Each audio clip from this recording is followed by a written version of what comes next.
అంటే బెటర్ కదా. కాంగ్రెస్ 10 ఏళ్ళ నుండి వర్గీకరణ చేస్తామని చెప్పి మోసం చేసింది కదా.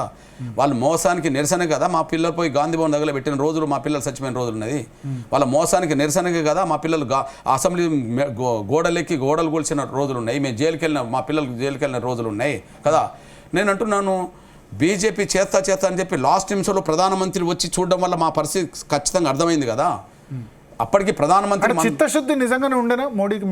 మీరు అబ్జర్వ్ చేసిన ప్రకారం మిమ్మల్ని ఆ పరేడ్ గ్రౌండ్ సభలో కౌగిలించుకున్నారు, చాలా దగ్గర నుంచి మందకృష్ణ బాధగా నాకు అర్థమైందన్నారు.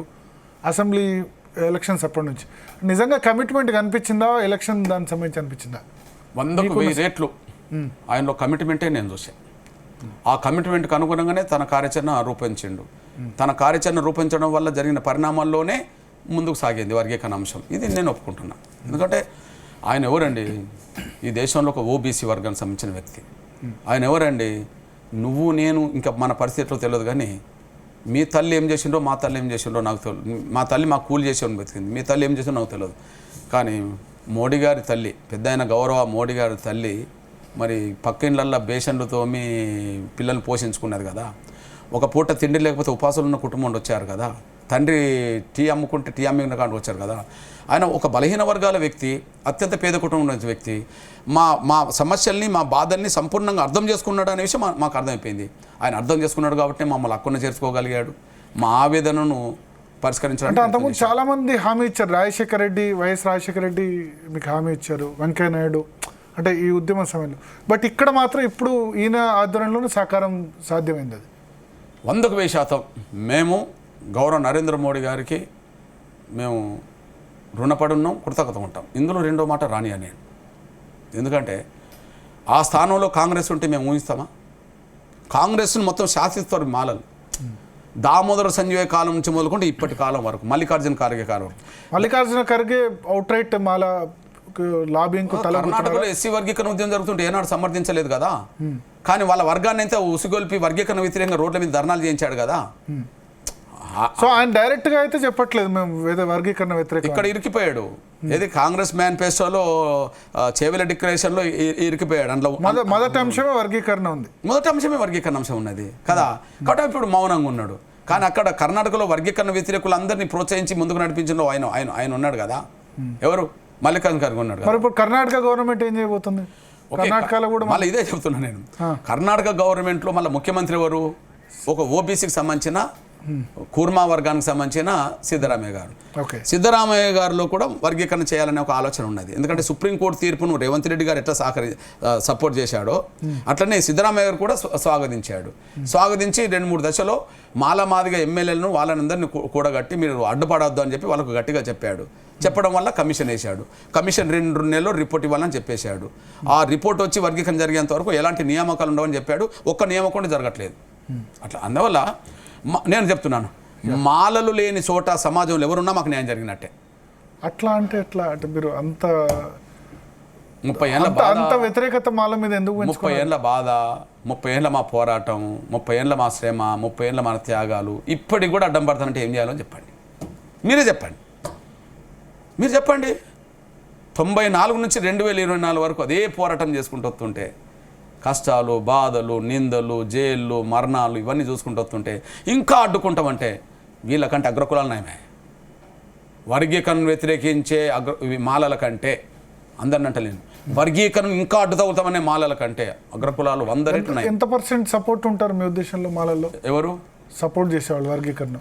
ఎవరన్నా సపోర్ట్ చేసిండ్రు అనుకోండి, వాళ్ళని బండబూతులు తిడుతూ ఫోన్లు చేస్తుంటారు. మాకు చాలామంది చెప్పారు.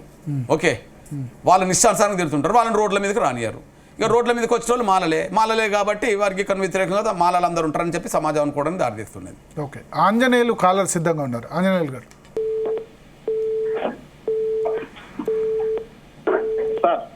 చెప్పండి. అన్న కృష్ణతో మాట్లాడాలి సార్. చెప్పండి. నమస్కారం. నమస్తేనా? నమస్తే అన్న. నీవు అడుగుతున్నది 100% న్యాయమనా? కొంతమంది అక్కడక్కడ ఏదో మీటింగ్లు పెట్టి అంతా ఏదో మందిని మభ్యపెట్టడానికి జనాన్ని చూపెట్టి అది చేస్తున్నారు. 100% నీకు చేయడం చాలా మంచి పని. ఒక 20 ఏళ్ళ నుండి చూస్తున్నానా, మీది ఫలించాలని కోరుకుంటున్నాను. రాజేష్ హైదరాబాద్ నుంచి. నా పేరు రాజేష్ అండి. నేను 2 క్వశ్చన్స్ అడుగుతానండి. ఒకటి మందాకృష్ణ మాదిక్ గారికిను బాధ్యత గల జర్నలిస్ట్ మీకు కూడా అండి. 59 కులాలు అనుభవించవలసిన రిజర్వేషన్లు సింహభాగం ఒకే కులం మేము అనుభవించడం న్యాయమా అన్యాయమా? నా రెండవ క్వశ్చన్ ఏంటంటే అండి, అంబేద్కర్ గారు 15% ఎస్సీలకు రిజర్వేషన్లు ఉండాలని ఆయన ఆశపడ్డారు. అయితే ఈ రిజర్వేషన్లు అన్టచబిలిటీస్ వలన వచ్చినాయా లేకపోతే ఈ మెరిట్ వల్ల పొందుకునే రిజర్వేషన్ల? ఎందుకంటే ఒక మాలలే అన్టచబిలిటీకి గురి కాలేదు కదా, మిగతా 59 కులాలు కూడా అన్టచబిలిటీస్ గురైనప్పుడు ఇక్కడ మెరిట్ అనే విషయం అసలు ఎక్కడ చర్చకి అవకాశం లేదు కదండి. మెరిట్ నుండి వచ్చే రిజర్వేషన్లు కాదు. ఒకవేళ మాల సోదరులు అన్నట్లు ఒకవేళ వాళ్ళు మెరిట్ చూపించుకోవాలంటే ఓపెన్ కేటగిరీలోకి వెళ్ళి కొట్టుకోవచ్చు కదా. ఈ అన్టచబిలిటీస్ గురించి వచ్చిన అంటే మాలలకి అన్టచబిలిటీ లేదంటారా మీరు? ఉందండి. కాబట్టి వాళ్ళు జనాభా దామాష ఎంత ఉందో వాళ్ళ జనాభా ప్రకారం తీసుకోవచ్చు కదండి. ఓకే. ఈ 2 క్వశ్చన్లకి బాధ్యత గల జర్నలిస్ట్ గా మీరు ఒక సమాజానికి ఐకాన్ గా కృష్ణమాదిక్ గారు మీరు నన్ను అడిగారు కాబట్టి నేను చెప్తాను. నన్ను అడిగారు కాబట్టి నా ఒపీనియన్ చెప్తున్నాను. ఈ ప్రకృతిలోనే ఒకటి ఉంది ఏంటంటే చిన్న వ్యక్తులు పెద్ద వ్యక్తులు ఎప్పుడు కూడా చిన్న వ్యక్తులను అనగదొక్కుతూ ఉంటారు. ఏ పెద్ద కులమైనా పెద్ద కులం ఇంకా చిన్న కులాలను అనగదొక్కుతారు. బీసీల్లో పెద్ద కులాలు ఎంబీసీలని, అదేవిధంగా మాలలు మాదిగల్ని, ఆదివాసీని ఇంకా వాళ్ళు పెద్ద ఉన్న వాళ్ళు. సో వర్గీకరణకు సంబంధించి అయితే అన్ని రాజకీయ పార్టీలు నిర్ణయం తీసుకున్నాయంటే డెఫినెట్గా వర్గీకరణ జరిగితే అయితే నష్టం ఉండదు అన్న ఒపీనియనే. సో జనాభా దామాష ప్రకారం న్యాయం జరగాలన్నది డెఫినెట్గా సమంజసమైన డిమాండ్. ఇది నాకు సంబంధించిన ఒపీనియన్. జనాభా దామాష ప్రకారం వాళ్ళు జరగాలి. జనాభా దామాష ప్రకారం ఎక్కువ ఎవరైనా ఉంటే కనుక ఎక్కువ లబ్ధి పొందితే కనుక వాళ్ళ డిసడ్వాంటేజ్ కింద దాన్ని సమానం చేసే ప్రయత్నం చేయాలి. దానిలో నో డౌట్. ఓకే. ఆ బ్రదరు ఇంకోటి కూడా అన్నాడు, ఇప్పుడు అందరూ వివక్షత గురవుతున్నప్పుడు మళ్ళీ మెరిట్ వాదన తీసుకొస్తున్నారు అని చెప్పి. నిజమే. ఇప్పుడు నేనంటే తమ్ముడే అన్నాడు కదా, తమ్ముడు ఏ సమాజ వర్గమో చెప్పలేదు కానీ తమ్ముడైతే అన్నాడు.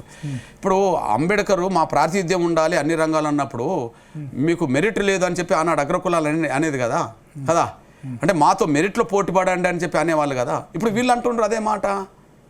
ఏది ఆనాడు అంబేద్కర్ కాలంలో అగ్రకులాలు ఏదైతే మెరిట్ ప్రతిపాదన తీసుకొచ్చారో ఇప్పుడు దళితుల్లో మెరిట్ ప్రతిపాదన వీళ్ళు తీసుకొస్తాండ్రు. ఎంత ఘోరంగా మాట్లాడుతాండ్రు. మీ అబ్బసొప్పు తింటున్నామా, మీ ఐఏఎస్ తింటున్నామా, మేము కష్టపడి చదువుకున్నాం మాతో పోటీ పడలేకుంటున్నాం.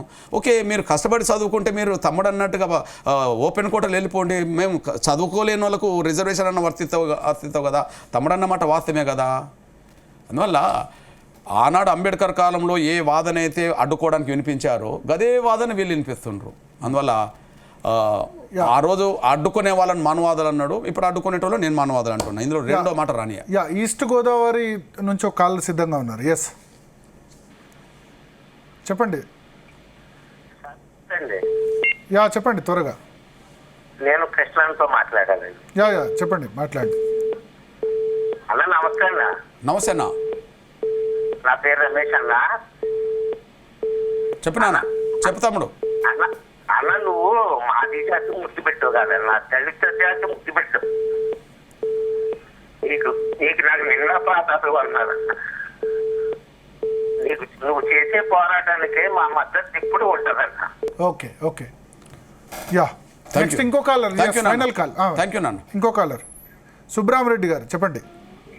హలో, నా పేరు సుబ్బరామరాజు అండి. క్షత్రియ కమ్యూనిటీ, అన్నమయ్య జిల్లా రైల్వే కోడ్ అండి. ఓకే.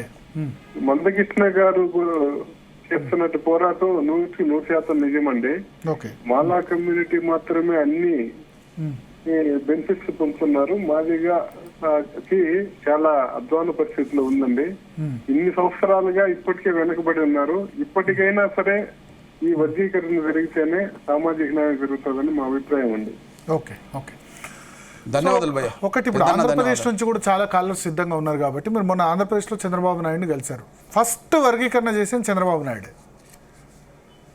ఇప్పుడు 2014 to 19లో ఆ టర్మ్లో చంద్రబాబు నాయుడు వర్గీకరణకు సపోర్ట్ చేయలేదు. ఇప్పుడు చేస్తారని మీరు భావిస్తున్నారా? మీ ఇద్దరి మధ్య మీటింగ్లో ఏం జరిగింది? తప్పకుండా చంద్రబాబు నాయుడు గారు ఇప్పుడు చేస్తాడు. ఎందుకంటే కొంత 2014 కంటే ముందు వర్గీకరణకు సపోర్ట్గా ఉండడం వల్లనే 2014లో మా సపోర్ట్ కూడా మేము టీడీపీకి చంద్రబాబు గారికి అందించాం. కానీ మధ్యలో జరిగిన పరిణామాలు ఏంటంటే కొంత ఆయనను మిస్గైడ్ చేసే ప్రయత్నాలు బాగా జరిగినాయి. జరగడానికి కారణం ఏంటంటే ఆంధ్రప్రదేశ్ అటువైపు నుంచి ఏ వర్గీకరణ వ్యతిరేకంగా రోడ్డు మీదకి వచ్చిండో జోపిడి ప్రవకరో మాలమానాడు అందులో చేరిండు. ఏ కారం శివజీ అయితే వర్గీకరణ వ్యతిరేకిస్తూ మాలమానాడు పేరుతో తిరిగిండో ఆయన అందులో చేరిండు. అందులో చేరడం వల్ల కొద్దిగా వర్గీకరణ ఇప్పుడు అవసరం లేదనే కాడికి తీసుకొచ్చి కొంత ఆయన జాప్యం చేసే పరిస్థితి తీసుకొచ్చాడు. అప్పుడు మేము విరుచుకుపడ్డాం. మీరు గమనించాలి, సపోర్ట్ చేసిన ఎవరికైనా మేము సపోర్ట్ చేశాం, నిర్లక్ష్యం చేసిన వాళ్ళ మీద మేము పోరాటం చేశాం. ఇంకా మమ్మల్ని ఇబ్బంది పెట్టే ప్రయత్నం చేస్తే మేము ఎదురు తిరిగినట్టుగానే చేశాం. అప్పుడు కూడా అక్కడ జరిగింది. కురుక్షేత్రం పెట్టాము అక్కడ. ప్లీజ్ కురుక్షేత్రం కూడా పెట్టాం. కేసులు పడ్డాయి, చాలామంది మా వాళ్ళు జైలుకి వెళ్ళారు, నా మీద కేసు, ఇవన్నీ పడ్డాయి. తర్వాత మళ్ళీ ఆయన అర్థం చేసుకున్నాడు, అరే నేను ఒక జాతికి న్యాయం చేస్తామని మాట ఇచ్చి వాళ్ళ వైపు లేకుండా అడ్డుకునే వాళ్ళని నేను దగ్గర తీసుకొని మళ్ళీ నేను నష్టపోవాల్సి వచ్చిందని చెప్పి ఆయన భావించుకున్నాడు. మళ్ళీ మొన్నటి ఎన్నికల్లో అధికారం కోల్పోయిన తర్వాత రిగ్రెట్ నేనంటే కారణాలు ఏమైనా ఒకసారి చిన్న